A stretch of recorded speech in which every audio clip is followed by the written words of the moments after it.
آپ لوگ سیدنا معاویہ رضی اللہ عنہ پر اعتراض کرتے ہیں مرزا صاحب، آپ لوگ خلافت کی بات کرتے ہیں کہ سیدنا معاویہ رضی اللہ عنہ نے اور نعوذ باللہ اور بنو امیہ نے خلافت کو برباد کر دیا۔ مرزا اسحاق جھالوی صاحب بھی یہ کہتے تھے کہ ہم تو خلافت کے لیے تڑپتے ہیں جی، سیدنا معاویہ رضی اللہ عنہ اور ان کے ساتھی صحابہ کرام نے خلافت کو نعوذ باللہ برباد کر دیا۔ حضرت عثمان نے پہلے ہی 2-3 غلطیاں ایسیاں کی جن میں سلطنت برباد ہو، معاویہ دی باری کی ہوئی۔ تو آپ تو خلافت سے بھی مطمئن نہیں ہیں، آپ خلافت کے حوالے سے بھی شرح صدر نہیں رکھتے، خود خلافت کے خلاف بھی آپ بولتے رہتے ہیں۔ آپ خود یہ بات مانتے ہیں کہ خلفائے راشدین جو ہیں وہ سیدنا ابو بکر صدیق رضی اللہ عنہ، سیدنا عمر فاروق رضی اللہ عنہ، ان کے بعد سیدنا عثمان رضی اللہ عنہ اور ان کے بعد سیدنا علی رضی اللہ عنہ خلیفہ راشد ہیں۔ لیکن آپ کی ہمیشہ کوشش ہے، آپ کے جو استاد سے روحانی اسحاق جھالوی صاحب، ان کی بھی کوشش تھی سیدنا عثمان رضی اللہ عنہ کی خلافت کو وہ لوگوں کے سامنے مطعون کر کے پیش کریں، نعوذ باللہ ان پر کرپشن کا، اپنوں کو نوازنے کا۔ اسی طرح مودودی صاحب نے بھی خلافت و ملوکیت میں یہی کوشش کی ہے، لوگوں کے دلوں میں یہ بات ڈال دی کہ سیدنا عثمان رضی اللہ عنہ صحیح طریقے سے خلافت نہیں کر سکے، ان کی خلافت جناب اقربا پروری پر نعوذ باللہ مبنی تھی، ان کی خلافت کرپشن پر مبنی تھی، ان کی خلافت اپنوں کو نوازنے پر مبنی تھی، نعوذ باللہ۔ اس طرح کی باتیں مودودی صاحب نے بھی کی، اور پھر جھالوی صاحب نے بہت سخت لہجے کے ساتھ اپنے ماتھے پر تیور ڈال کے سیدنا عثمان رضی اللہ عنہ کے خلاف انتہائی غصے سے، کہہ سکتے ہیں کہ ہذیان بکا تھا۔ اب میں یہ نرم الفاظ ہیں، معذرت کرتا ہوں اگر کسی کو برے لگے ہوں، کوشش تو یہی کرتے ہیں کہ ایسی کوئی بات سخت ہماری زبان سے نہ نکلے جو کسی کو حق سمجھنے سے روک دے، لیکن پھر بھی آخر انسان ہیں آپ، وہ رویہ، وہ تیور اور وہ لہجہ اگر اسحاق جھالوی صاحب کا خود ملاحظہ فرمائیں اپنی سکرین پر تو آپ کو پتہ چلے گا کہ وہ سیدنا عثمان رضی اللہ عنہ کے خلاف کس قدر اپنی زبان کو دراز کرتے تھے۔ اپنے زمانے چ گورنر بناتا، دنیا نو اگ لگ گئی، یہ مضبوط لبا سی جنہوں گورنر بنا، اگ تے لگنی سی۔ کہڑے اتنے سپاہی سی عبداللہ بن سبا تاریخ نو مسک کیتا؟ صحابہ کرام سی بیعت رضوان والے جنہوں نے کر کے رہا، میرے سامنے آن نہ انہوں نے پڑھیا، میں جب دیکھا میرے چودہ تب روشن ہو گئے کہ وہ خود بیعت رضوان دے شریک لوگ ہیں جنہوں نے حضرت عثمان نو مارا۔ جہے مفسر سی اتنے عبد الرحمان بن ادیس جیسا بیعت رضوان شریک جہجا غفاری جنہیں ممبر تو لایا، آخیا اتر مسجد نہ آئی مڑ کے، ایڈی غلط بیانی تو کر رہا کہ سلطنت تباہ ہو گئی تو سپاہیاں دینا، سوٹا توڑ دیتا جہجا غفاری جنہیں بالکل دھوکھا کر دیا۔ انصار کھڑے ہو گئے قبرستان جو جنازہ گیا، انہوں نے کہا کرو دفن، کر کے لاش باہر مارا، دین سارا برباد کرتا تو دفن کر دے۔ پھر ہٹے کوک بیٹا دفن کیا، یہودیاں کی زمین سی، آہستہ آہستہ بنو امیہ نے ادھر قبریں بنائی۔ تو ان لوگوں کی خواہش یہ نہیں ہے خلافت کا دفاع کرنے کی، اگر خلافت کا دفاع کرنے میں یہ سچے ہوتے تو پھر جس طرح سیدنا علی رضی اللہ عنہ کی خلافت کا دفاع کرتے ہیں، اسی طرح سیدنا عثمان رضی اللہ عنہ کی خلافت کا بھی دفاع کرتے۔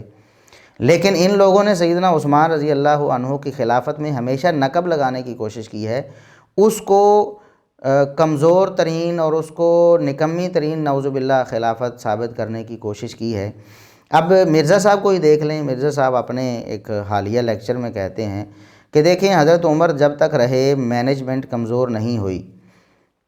اب اندازہ کریں کہ یہ نقب کس طرح لگاتے، کس طرح خفیہ وار کرتے ہیں۔ نام نہیں لیا سیدنا عثمان رضی اللہ عنہ کا، لیکن کام وہی کیا ہے جو مطلب روافظ چاہتے ہیں کہ سیدنا عثمان رضی اللہ عنہ کو ایسا غیر منتظم اور غیر ذمہ دار خلیفہ ثابت کیا جائے، حکمران ثابت کیا جائے۔ کہتے ہیں کہ حضرت عمر والی کوالٹیز اگر حضرت عمر کے بعد کسی میں تھیں تو وہ حضرت علی میں تھیں۔ سیدنا عمر رضی اللہ عنہ والی کوالٹیز اگر کسی میں تھیں تو وہ سیدنا علی رضی اللہ عنہ میں تھیں، اسی لیے کافر بھی کہتے ہیں۔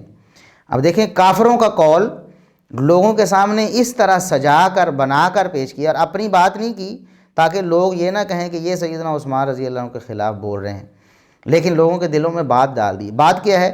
اس لیے کافر بھی کہتے ہیں کہ حضرت عمر کے بعد اگر حضرت عثمان کی جگہ حضرت علی کو خلیفہ چن لیا جاتا تو ایک عمر ثانی مل جاتا مسلمانوں کو۔ اور اسی لیے آپ دیکھیں حضرت عمر جب تک رہے نا مینجمنٹ کمزور نہیں ہوئی ہے۔ حضرت عمر والی کوالٹیز اگر حضرت عمر کے بعد کسی شخص میں تھی تو وہ حضرت علی میں تھی۔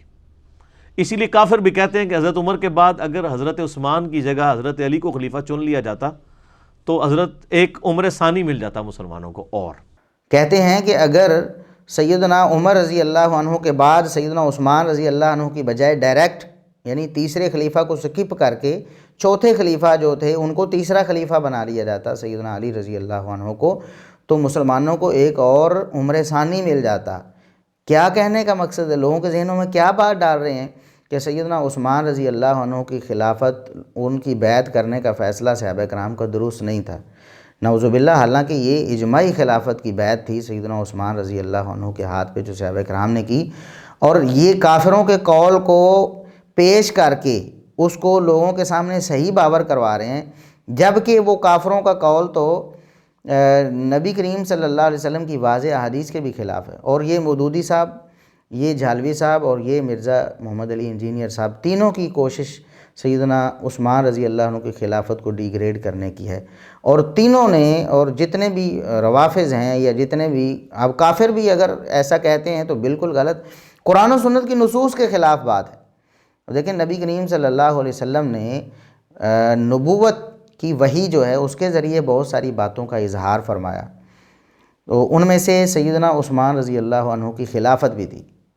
سیدنا عثمان رضی اللہ عنہ کی خلافت کے بارے میں نبی کریم صلی اللہ علیہ وسلم نے زبان وحی سے ارشاد فرمایا تھا کہ ان کو خلافت ملنے والی ہے، اور بلکہ آپ صلی اللہ علیہ وسلم نے سیدنا عثمان رضی اللہ عنہ کو وصیت فرمائی تھی کہ عثمان، منافقین آپ سے یہ خلافت چھیننے کی کوشش کریں گے لیکن آپ نے خلافت چھوڑنی نہیں ہے، آپ نے خود دستبردار نہیں ہونا. اس بارے میں دو بڑی صریح کریٹیکل احادیث میں آپ کے سامنے پیش کرنے لگا ہوں. ایک تو صحیح بخاری کی حدیث ہے، سیدنا عثمان رضی اللہ عنہ ایک دفعہ نبی کریم صلی اللہ علیہ وسلم کے پاس حاضر ہوئے. نبی کریم صلی اللہ علیہ وسلم ایک باغ میں تشریف فرما تھے جس کی چار دیواری ہو چکی تھی، دروازہ لگا ہوا تھا. لوگ آئے، ابو بکر آئے، آپ صلی اللہ علیہ وسلم سے پوچھا گیا اللہ کے رسول باہر کو آیا ہے؟ تو آپ نے فرمایا آنے دو، جو آ رہے ہیں ان کو جنت کی بشارت دو. پھر عمر رضی اللہ عنہ آئے، اسی طرح جنت کی بشارت بھیجی، دروازے پر ہی جنت کی بشارت ملی اور پھر انہیں اندر بلایا گیا. تیسرے نمبر پر ایک شخص آیا، آپ صلی اللہ علیہ وسلم نے پوچھا کون ہے؟ بتایا گیا کہ عثمان بن عفان آئے ہیں. تو آپ صلی اللہ علیہ وسلم نے فرمایا، یہ صحیح بخاری میں 3674 نمبر 3674 نمبر حدیث ہے. آپ صلی اللہ علیہ وسلم نے ارشاد فرمایا اذن لہ وبشرہ بالجنہ الا بلوی تصیبہ. فرمایا کہ عثمان آئے ہیں تو انہیں اجازت دیجیے، اندر آنے دیجیے، اور اندر آنے سے پہلے ہی دروازے پر ان کو جنت کی بشارت دے دیجیے. اور وہ جنت کی بشارت کس معاملے میں، کس وجہ سے جنت کی بشارت ہے؟ الا بلوی تصیبہ، اس مصیبت پر جو انہیں پہنچنے والی. وہ مصیبت کون تھی؟ شہادت عثمان، سیدنا عثمان رضی اللہ عنہ کی شہادت. یہ مصیبت تھی، اس شہادت کی وجہ سے سیدنا عثمان رضی اللہ عنہ کو جنت کی بشارت ملی. اور ہم نے ایک بھرپور لیکچر اس بات پر دیا ہے، تفصیل سے بات کی ہے کہ سیدنا عثمان رضی اللہ عنہ کی شہادت کو بھی یہ مختلف ہی بنانا چاہتے ہیں کہ نعوذ باللہ صحابہ کرام انہیں شہید کرنے والوں میں شامل تھے. استغفر اللہ، نعوذ باللہ. بالکل جھوٹ ہے، بالکل جھوٹ ہے، اس کی کوئی حقیقت نہیں. ہم نے وہ مکمل تفصیل کے ساتھ بات کی ہے، یہاں تفصیل کا موقع نہیں ہے. تو سیدنا عثمان رضی اللہ عنہ کو منافقوں نے، جیسا کہ اگلی حدیث میں جو مسند احمد کی ہے صحیح حدیث ہے، اس میں الفاظ نبی کریم صلی اللہ علیہ وسلم کے ذکر کرنے والا ہوں. تو اس حدیث میں جو صحیح بخاری میں 3674 نمبر ہے، نبی کریم صلی اللہ علیہ وسلم نے فرمایا اذن لہ وبشرہ بالجنۃ اعلی بلوی تصیبہ. عثمان کو آنے دیجیے اندر اور انہیں جنت کی بشارت دے دیجیے اس مصیبت پر جو انہیں پہنچنے والی ہے، وہ یعنی شہادت ان کی ہونے والی ہے، اس شہادت کی بنا پر انہیں جنت کی بشارت دیجیے. تو فجئتہ فقلت لہ ادخل وبشرک رسول اللہ صلی اللہ علیہ وسلم بالجنۃ علی بلوی تصیبک. اور صحابی نے پھر جا کر دروازہ کھولا، انہیں اندر آنے کی اجازت دی اور بتایا کہ نبی کریم صلی اللہ علیہ وسلم آپ کو ایک مصیبت جو پہنچنے والی ہے، آپ کی شہادت اس پر جنت کی بشارت دیتے ہیں. اور وہاں ہم نے اس لیکچر میں تفصیل کے ساتھ یہ ساری باتیں بیان کی تھیں کہ سیدنا عثمان رضی اللہ عنہ نے اس پر الحمدللہ پڑھا. اللہ کا شکر ہے کہ مجھے نبی کریم صلی اللہ علیہ وسلم کی زبانی یہ بشارت ملی ہے، جنت کی بشارت ملی ہے. اب دوسری حدیث جو مسند احمد میں ہے 24566 24,566 نمبر سیدہ عائشہ رضی اللہ عنہا سے روایت ہے کہ نبی کریم صلی اللہ علیہ وسلم نے عثمان بن عفان رضی اللہ عنہ کو بلا بھیجا کہ انہیں بلا کر لائیے۔ فاقبل علیہ رسول اللہ صلی اللہ علیہ وسلم، جب وہ حاضر ہوئے تو نبی کریم صلی اللہ علیہ وسلم نے ان کی طرف توجہ فرمائی تو فکان من آخر کلام کلمہ ان ضرب منکبہ، اور یہ ان دنوں کی بات ہے جب نبی کریم صلی اللہ علیہ وسلم اپنی بیماری میں تھے، جس بیماری میں آپ اس دنیا سے چلے گئے۔ آپ صلی اللہ علیہ وسلم کے آخری ایام تھے، آخری لمحات تھے۔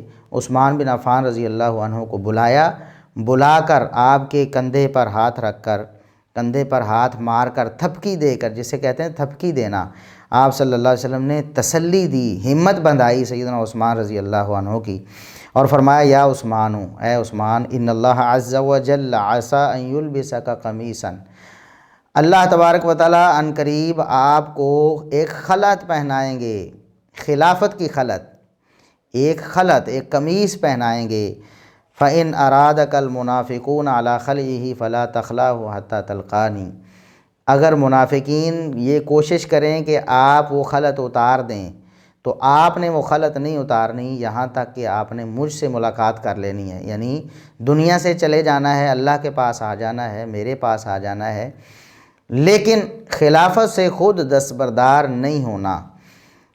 اچھا، یا عثمان ان اللہ عسى ان یلبسک قمیصا، پھر آپ صلی اللہ علیہ وسلم نے دوبارہ یہی الفاظ دہرائے کہ عثمان، اللہ تبارک و تعالیٰ عن قریب آپ کو خلافت سے سرفراز فرمائیں گے۔ آپ نے منافقین کی کوشش کے باوجود خلافت سے دستبردار نہیں ہونا یہاں تک کہ مجھ سے ملاقات کر لینی ہے۔ یہ آپ نے 3 دفعہ فرمایا۔ تو سیدنا عثمان رضی اللہ عنہ کو خلافت کی بشارت، ان کی خلافت کے بارے میں واضح دو ٹوک انداز میں نبی کریم صلی اللہ علیہ وسلم نے ارشاد فرمایا، اور یہ بات امت تک بھی پہنچی۔ آپ لوگ اس سے جاہل کیوں ہیں مرزا صاحب؟ کیوں آپ کی کوشش ہے کہ سیدنا عثمان رضی اللہ عنہ کی خلافت کو نعوذ باللہ ناکام ثابت کیا جائے؟ یا یہ کہا جس طرح سید قطب صاحب نے لکھا تھا کہ یہ عبوری دور ہے، نعوذ باللہ، یعنی یہ خلافت نہیں ہے، خلافت کے درمیان میں ایک وقفہ سا آ گیا تھا۔ سیدنا عثمان رضی اللہ عنہ کے دور کے بارے میں یہ لوگ ایسے باتیں کرتے ہیں، یہ دراصل خلافت سے بھی راضی نہیں ہیں، خلافت کا صرف نعرہ مارتے ہیں اپنے مقصد کو حاصل کرنے کے لیے۔ وہ مقصد کیا ہے؟ سیدنا معاویہ رضی اللہ عنہ اور دیگر صحابہ کرام پر طعن و تشنیع۔ ورنہ اگر یہ خلافت سے راضی ہوتے اور خلافت سے مخلص ہوتے تو سیدنا عثمان رضی اللہ عنہ کی خلافت پر بھی یہ مطمئن ہوتے۔ اب یہ مرزا صاحب لوگوں کو سبق کیا پڑھانا چاہتے ہیں کہ سیدنا عمر رضی اللہ عنہ کے فوراً بعد اگر سیدنا علی رضی اللہ عنہ خلیفہ بنتے تب تو اسلام کا بڑا بھلا ہو جاتا، اور اب نقصان ہو گیا، اب لوگوں کو، امت کو عمر ثانی نہیں مل سکا، نعوذ باللہ۔ اس طرح کی باتیں مرزا صاحب، یہ روافظ کی آپ زبان بول رہے ہیں، اللہ کے لیے آپ کچھ غور کریں، آپ بہت آگے جا رہے ہیں۔ ہم بار بار آپ سے یہ گزارش کر رہے ہیں، ہمیں آپ سے کوئی دشمنی نہیں ہے، اللہ جانتا ہے آپ کی اصلاح مقصود ہے، اور اگر آپ اصلاح کے راستے پہ آ جائیں تو اس سے بڑی خوشی ہمیں کوئی نہیں ہوگی، بہت بڑی خوشی ہوگی۔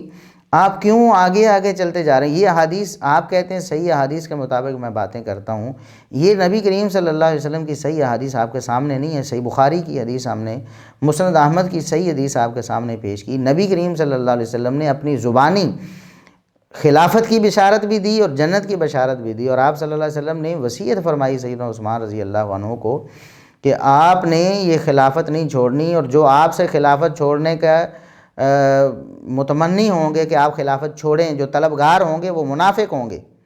فَإِنْ أَرَادَكَ الْمُنَافِقُونَ أَن تَخْلَعَهُ فَلَا تَخْلَعَهُ حَتَّى تَلْقَانِي، منافق یہ چاہیں گے کہ آپ اس خلعت کو اتار دیں جو اللہ نے آپ کو پہنائی ہے۔ خلافت سیدنا عثمان رضی اللہ عنہ کو اللہ نے دی ہے، اور آپ اللہ کی پسندیدہ خلافت پر آپ حرف اٹھاتے ہیں۔ آپ کہتے ہیں کہ جو باغی تھے سیدنا عثمان رضی اللہ عنہ کے خلاف اٹھنے والے، ان کے مطالبات ٹھیک تھے، نعوذ باللہ۔ اگر مطالبات ٹھیک تھے تو پھر نبی کریم صلی اللہ علیہ وسلم کی یہ بشارت کہاں چلی گئی؟ اور اللہ تبارک و تعالیٰ خود خلافت دے رہے ہیں، تو اگر سیدنا عثمان رضی اللہ عنہ سے خلافت ہونی نہیں تھی، یا ان کی خلافت میں نعوذ باللہ نقص رہنا تھا، تو اللہ کو معلوم نہیں تھا؟ بھلا معلوم تھا، اور کوئی نقص تھا ہی نہیں سیدنا عثمان رضی اللہ عنہ کی خلافت میں۔ ظالموں نے پراپیگنڈا ہی ایسا جھوٹا کیا بدنام کرنے کے لیے سیدنا عثمان رضی اللہ۔ آپ نے نہیں دیکھا روافظ سیدنا ابوبکر و عمر رضی اللہ عنہ کو بھی بدنام کرتے ہیں؟ تو کیا واقعی ان کی باتیں ٹھیک ہیں؟